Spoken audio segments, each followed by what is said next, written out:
Baru-baru ini viral sebuah video memperlihatkan pemotor yang dihiasi bersama motornya. Video tersebut viral usai diunggah oleh akun Instagram @viralkat pada Selasa, tanggal 8 Maret tahun 2022. Terlihat seorang pengendara sepeda motor jadi tontonan warga sekitar lantaran tampilannya. Hal ini disebabkan karena penampilannya yang mencolok dengan lampu-lampu di tubuhnya. Sepeda motor penuh dengan lampu kelap-kelip kecil.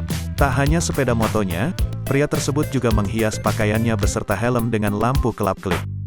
Pasar malam berjalan, ungkap akun Instagram tersebut. Sontak video tersebut mendapat beragam komentar kocak warganet. Seperti pohon Natal jadinya, ujar warganet. Ada juga yang menyebut seperti odong-odong.